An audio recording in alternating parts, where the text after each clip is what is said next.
Дороти и ее муж Майкл расстались через несколько месяцев после рождения их сына Айдена. Разлука была трудной, так как пара не ладила друг с другом, что делало ситуацию с их малышом еще сложнее. К счастью, им удалось достичь соглашения, которое устраивало всех троих. Соглашение заключалось в том, что Айден будет поочередно жить у каждого из родителей, Майкл будет заботиться о нем 1 неделю, а Дороти следующую. Таким образом, они могли проводить с ним равное количество времени, и Айден рос с обоими родителями. Но однажды Дороти заметила что-то, что заставило ее усомниться в мотивах ее бывшего мужа. Айден проводил неделю с ней, когда она увидела, как он делает нечто необычное. В середине дня Айден вошел в гостиную, подтянул штаны и заглянул внутрь. Дороти наблюдала за ним некоторое время, а затем продолжила свои дела,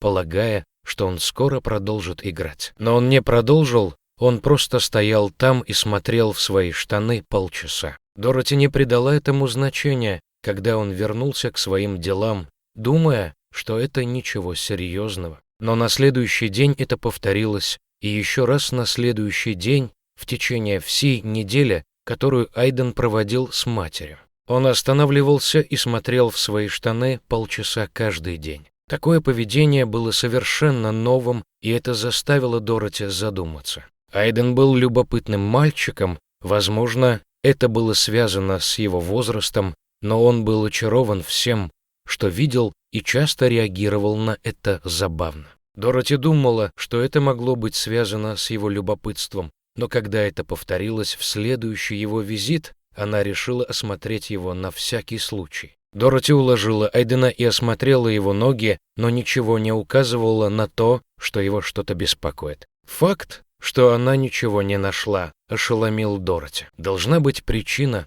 по которой Айден так смотрит. Это не могло быть просто совпадением, и любопытство заставило бы его двигаться дальше, как только он увидел бы то, что хотел. На следующий день это снова произошло, и снова около полудня, а именно в 12 часов 13 минут. Дороти задумалась, может ли это быть связано со временем, поэтому она проверила снова на следующий день ровно в 12 часов 13 минут. Айден вошел в гостиную, подтянул штаны и заглянул внутрь. После того, как Айден вернулся к своему отцу, Дороти посетила ее подруга Оливия. Дороти все еще пыталась понять, что происходит с ее сыном, и упомянула его странное поведение подруги. Услышав всю историю, Оливия сказала нечто, что заставило Дороти подозревать ее бывшего мужа. Может ли он быть ответственным за то, что происходит с ее сыном? Дороти завела нового парня за несколько недель до того, как Айден начал странно себя вести, и через несколько дней после того, как Майкл узнал об этом. Он подбросил ей письмо в почтовый ящик. В письме он написал много вещей, которые были призваны ее обидеть, но одна вещь выделялась на фоне остальных. Он угрожал сделать ее жизнь невыносимой. Дороти задумалась, может ли это быть причиной, по которой Айден ведет себя так, как он ведет. Научил ли его отец делать это, чтобы она была в постоянном состоянии беспокойства? Или тут было что-то большее? Может ли быть, что он использует их сына для шпионажа за ней? Дороти не хотела в это верить, но Майкл действительно казался очень ревнивым к ее новому парню и уже однажды выказывал свое недовольство. Чем больше она об этом думала, тем более реалистичной казалась идея шпионажа. Дороти работала на полставки и возвращалась домой чуть раньше полудня. Айден начинал странно себя вести в 12 часов 13 минут, к этому времени она уже была дома, и Майкл знал это. Уверенная, что Майкл спрятал записывающее устройство или чип в одежде Айдена, она предположила, что именно поэтому он смотрит в свои штаны каждый день в одно и то же время. Но была ли она права? С этой мыслью Дороти взяла сына и отнесла его к пеленальному столику. Она раздела его и осмотрела его кожу, прежде чем обратить внимание на его одежду. Теперь, когда она знала, что ищет, это не должно было быть трудно найти. Она обыскала каждый сантиметр его одежды и проверила каждый шов, но ничего не нашла. Дороти даже дошла до того, что проверила подгузник Айдена, но Чипа нигде не было. Оставалось только одно место — его обувь. После тщательного осмотра обуви Дороти сдалась. Она не могла найти никаких следов Чипа. Ей оставалось лишь принять тот факт, что там ничего нет. Или все же было. Несмотря на то, что Дороти не нашла никаких доказательств, она была уверена, что Майкл шпионит за ней, используя их сына. Поэтому она придумала план, как поймать его в собственной ловушке. Дороти была в одной комнате с Айденом, когда взяла телефон и позвонила в полицию. Она рассказала полиции, что происходит, и они немедленно выслали офицеров, так как дело касалось младенца. Полиция приехала не только к ней,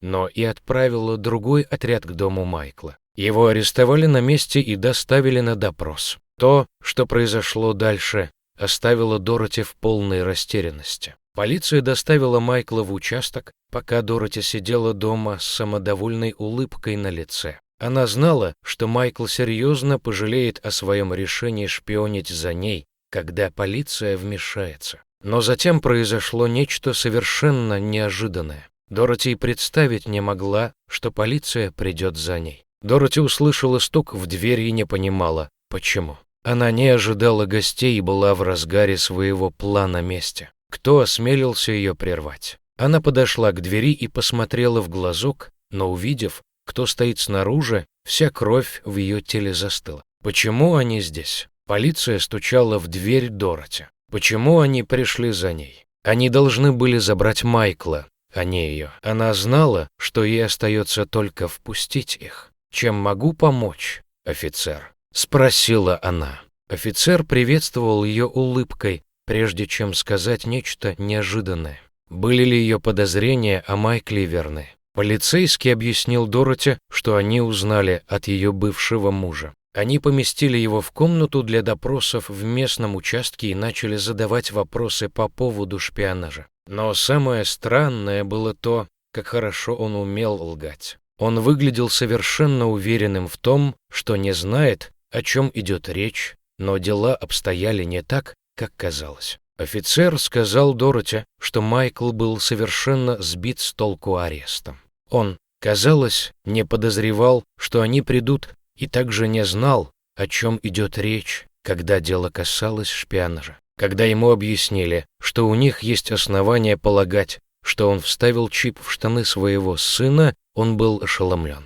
Действительно ли он лгал? Дороти не могла поверить своим ушам. Ничто не имело смысла. Если бы он действительно подслушивал ее, то знал бы, что полиция идет. Скоро она узнает, на что на самом деле способен ее бывший муж. Офицер в доме Дороти объяснил настоящую причину своего визита. Он сказал, что им пришлось принять специальные меры, чтобы убедиться, что ее сын не находится в реальной опасности. С ее разрешения офицер достал специальное устройство, чтобы обнаружить, есть ли на ее сыне шпионские чипы.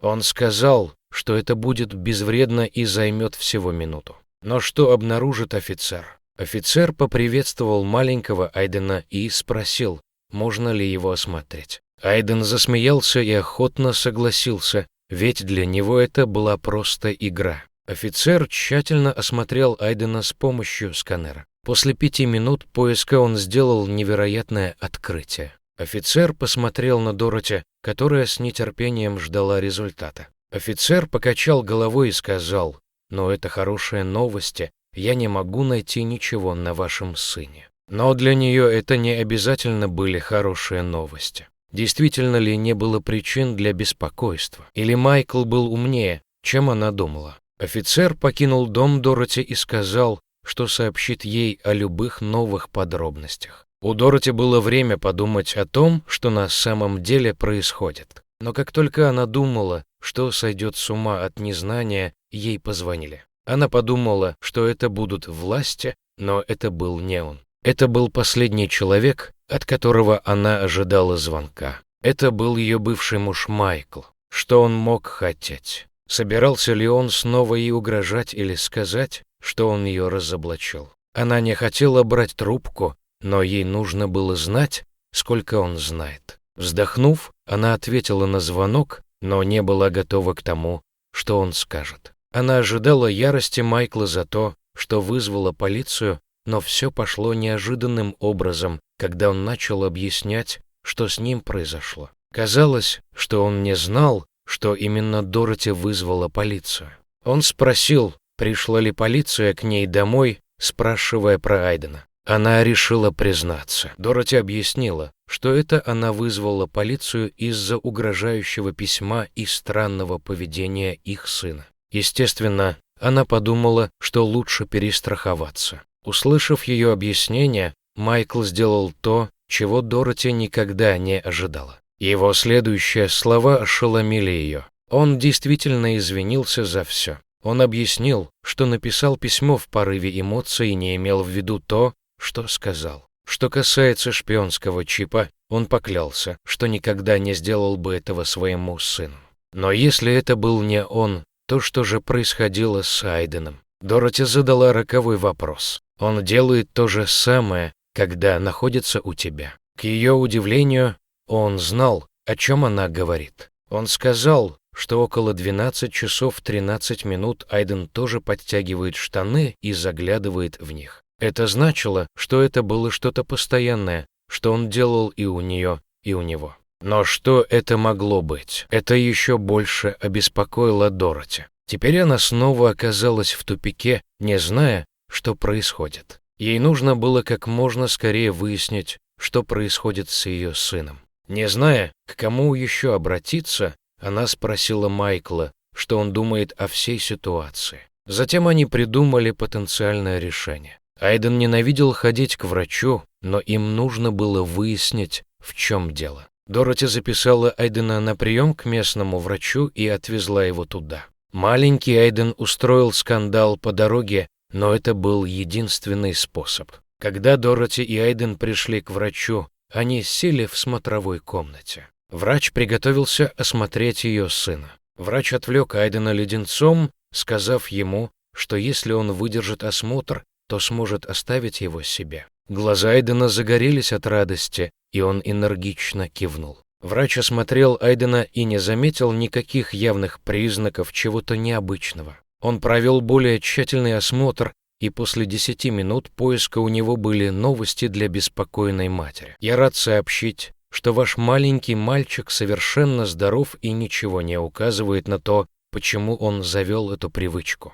Врач рекомендовал следить за ним, чтобы попытаться выяснить дополнительные детали. Дороти покинула кабинет разочарованная. Она надеялась, что врач найдет что-то определенное. Дороти внимательно наблюдала за Айденом в следующие несколько дней. Он продолжал делать то же самое каждый день, как по часам. Должно быть что-то, что она упускала, но она не знала, что именно. Даже Майкл не мог это понять, когда Айден был у него. Может, это просто что-то, что делают дети в его возрасте. Дороти искала информацию в интернете, чтобы понять, какое поведение было бы нормальным для Айдена. Она даже взяла в библиотеке книгу по воспитанию детей, чтобы узнать, нет ли там старомодных объяснений. После того, как она изучила все, что могла, она пришла к пугающему выводу, который еще больше ее расстроил. Неужели это все? Все книги и веб-страницы приходили к одному и тому же выводу: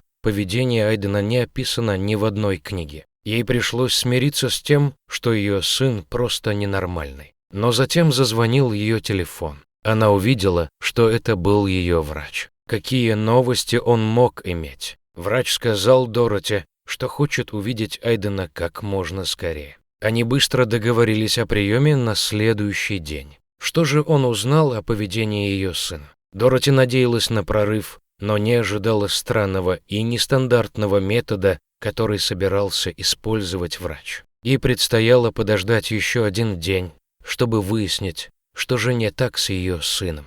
Она чувствовала себя более нервной, чем раньше, по какой-то необъяснимой причине. Почему он делает что-то такое странное, как заглядывание в штаны каждый день? Ответ открылся Дороти, когда она пришла к врачу. Врач попросил Дороти прийти на прием к полудню. Это значило, что Дороти пришлось одеть Айдена пораньше, чем обычно, и купить ему леденец, чтобы он согласился. Сначала Дороти не придала особого значения времени, но затем поняла, что это было важно для плана врача. Они пришли в кабинет врача ровно в полдень. Врач выглядел более обеспокоенным, чем раньше. Что он собирался им сказать? Он сел и сказал Дороти, что хочет дождаться того самого времени, когда Айден обычно ведет себя странно. Временный интервал теперь имел смысл для Дороти. Врач хотел увидеть поведение Айдена сам и, возможно, поставить диагноз на основе этого. В 12 часов 13 минут все внимательно наблюдали за Айденом.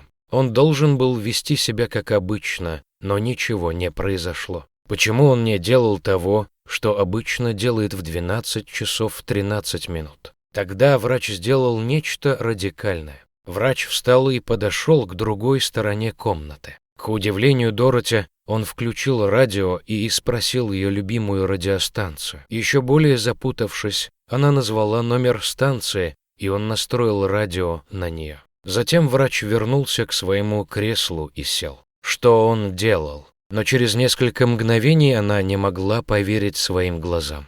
Айден посмотрел вниз, сразу подтянул штаны и заглянул внутрь. Но почему он сделал это сейчас, а не несколько мгновений назад? Врач улыбнулся. Казалось, что он знал больше, чем говорил. Когда он был уверен в своем объяснении, он сказал Дороти то, что ошеломило ее. Врач объяснил свою гипотезу о беспокойной матери. Он спросил, включено ли у Дороти радио каждый день около полудня. Она кивнула в ответ. Вот тогда улыбка врача стала еще шире. Он явно разгадал эту загадку. «Но при чем здесь радио? Ваш сын просто пытается танцевать под радио», — объяснил врач. Бедный парень еще не умеет танцевать, так что это его ближайший способ выразить свои чувства. Дороти едва не уронила челюсть. Неужели все это было просто потому, что Айден пытался выразить себя? Она не могла в это поверить. Врач сказал, что он перерастет это с небольшой поддержкой, поэтому Дороти записала его на занятия танцами для малышей. Он научился правильно танцевать и больше никогда неожиданно не подтягивал штаны.